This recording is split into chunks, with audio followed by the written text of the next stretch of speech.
Hey guys, it's Jenny from Southern Savers. One of the biggest questions I get is about food storage, the best way to store things. Should you be using a vacuum sealer? So let's go through. What's the difference in how long things are good based on how you store them? So first off, Ziploc is the cheapest option. You could even go not name brand, but Ziploc bags, if I grab those freezer bags, anything that gets put in a freezer bag is good for up to 6 weeks in the freezer. If you go to Ziploc's website, they're gonna tell you way longer. 6 weeks. After that 6-week mark, you will have freezer burn. If I wanna store this in the fridge, 1 week in the fridge. Then you're gonna have to chunk that food. A vacuum sealer. Food properly vacuum sealed up to 2 years in the freezer. That's a massive difference.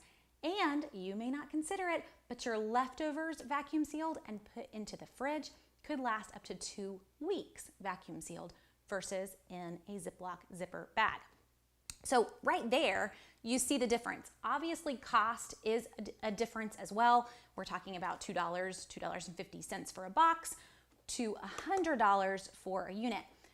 But in the end, this is gonna pay for itself in the amount of food that you're not losing to freezer burn and to food going bad. So let's talk about some tips with either one, however you plan on putting up your food. First off, we're gonna start the same no matter which way we're going. You're gonna clean your food, you're gonna prep your food. So we're gonna go ahead and snap our green beans, we're gonna cut up our broccoli, you're gonna wash it, you're gonna blanch it if we're doing fresh produce. That's a whole nother video and we're going there. But we basically wanna do all the prep. If we're gonna go cooked food, we wanna wait for it to cool. I wanna wait for it to cool not only before I stick it in the freezer, but even for vacuum sealing, it's gonna actually work a little bit better if you're vacuum sealing cooled food or lukewarm food over crazy hot food. Just gonna save you a little tip there. And then, either way we're going as well, I wanna store in meal-sized portions. So I don't really wanna take a gigantic bag, fill it with green beans and put it in the freezer because I'm gonna have to cut this and get multiple meals out of it if that's the case. I really wanna go ahead and freeze this in a meal-sized portion for your family, which is great because for larger families like mine, one little bag of frozen green beans from the grocery store, not really gonna cut it. One can of green beans, not gonna cut it. But now I can have something that's portioned for our family because I put it up. So meal size. Another tip here could actually be serving size. How about a time that you go and you use that chicken broth, but you don't use the entire thing of chicken broth? Well, once you open a container of chicken broth, sorry if you've never Googled this before, but it's only good for 24 hours after it's opened. Beyond that, it starts to grow some pretty rough stuff. Take your chicken broth, take whatever you've done, and put it in muffin tins. Freeze it, and then you could even vacuum seal these. Pop them out and vacuum seal the individual pieces. You've got chicken broth saved, and hey, you didn't waste food. This is also a great way to handle individual portions of soup. You can freeze eggs. Crazy, I know, but use your muffin tins. They're there to help you. I'm gonna freeze them like this. Then once they're frozen, I'm gonna vacuum seal them. You could also Ziploc here, but just a big tip on a way to portion things out. Now, with your vacuum sealer, one other tip is you can use it to reseal. So I don't know about you, but my kids, they never close up a bag of chips. But if they open it, we can actually keep the vacuum sealer out and reseal the top of the bag. It'll suck it down, take all that oxygen out, and we have a new fresh seal. So that can be a fun way to use your vacuum sealer too. But why the difference? So no matter how hard I try, this is a good example because we don't always follow the rules. No matter how hard I try, I cannot get all of the oxygen out of a Ziploc bag. So for me, even this got put up just a few weeks ago, we still smushed this down. Guys, you can see how much oxygen is still in there. It got smushed down, it got put into the freezer, but it's not a really tight seal. This has been in the freezer for maybe 2 weeks, and you can already see ice crystals all over it. Versus something else that went into the freezer about the same time, vacuum sealed. This has maybe been there another week longer than the hamburger. While you see condensation on the outside, there's no ice crystals on the inside. The oxygen is the problem. The oxygen is what is causing your freezer burn and your ice crystals. So that's why you go with a vacuum sealer. Now, if you can't afford that, then yes, I want to take that Ziploc bag, I want to smush it down, I want to get as much oxygen out as I can, because that is going to help it to last longer. If you're freezing containers, I want to fill it all the way to the top. So the less oxygen that's in that container, the longer it's going to last. And yes, you can freeze containers as well. When we do frozen meals, they tend to go into Ziploc containers, and you've got the top on them. They're still going to last for up to 6 weeks, but you want to fill them all the way up. Oxygen, not your friend in getting food to last in the freezer.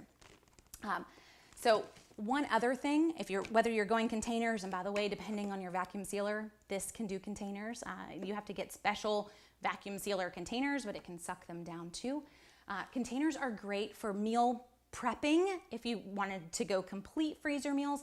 But another great way, no matter how you do this, whether you're going meat with your vacuum sealer, you can freeze it with the marinade in there.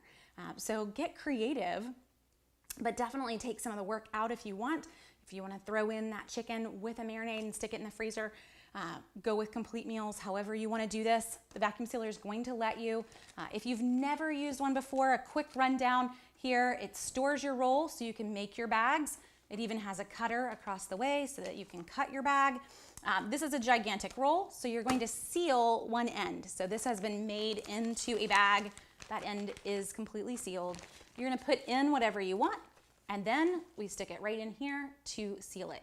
You will tell the unit whether you have something that is dry or moist. If I'm putting in something that's been marinated, I want to say moist so that it doesn't try to suck out all the marinade. If I was doing dried beans, then I would say dry. It's just going to suck out the air and it's going to move on and seal it. So once you've done that, it does all the work for you. It's pretty simple. Don't be scared of them. It's very easy to get started.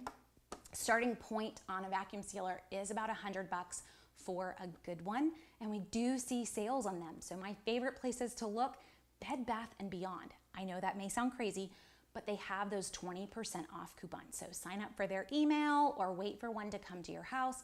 Use that 20% off coupon. You're gonna get a pretty good deal on one with that. And they'll also take manufacturer's coupons.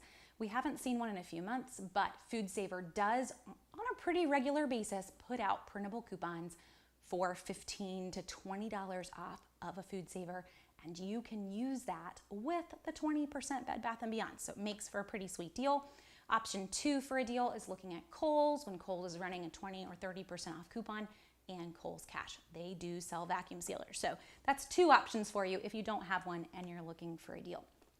Either way, getting food put up in the freezer versus the fridge, no matter how you do it, is gonna save you money. Because if I were to put all this produce in the fridge, it's gonna last a week. But if I can get it put up in the freezer, even if I do that in Ziploc bags, I'm still got it for another 6 weeks. If you've got a garden going, this is gonna definitely pay for itself, getting all your fresh veggies put up in the freezer to last you when they're not in season. So I don't own a vacuum sealing company, but I would encourage you to grab one. Ask for it for your birthday or whatever, Mother's Day. It will save you money. Just jump in and start to figure it out, start to see all the ways that you can use it. But 1 to 2 years when I use this to freeze items, and then get creative as to how you store them. So again, you want to prep it, you want to go small portions. Don't forget that you can use it for leftovers.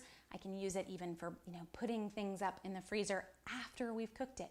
So it's a whole nother meal for a later date. Hopefully this helps you and maybe gives you some ideas as to why you may or may not want a vacuum sealer. It definitely gets my vote as something that would be very worthwhile in your kitchen.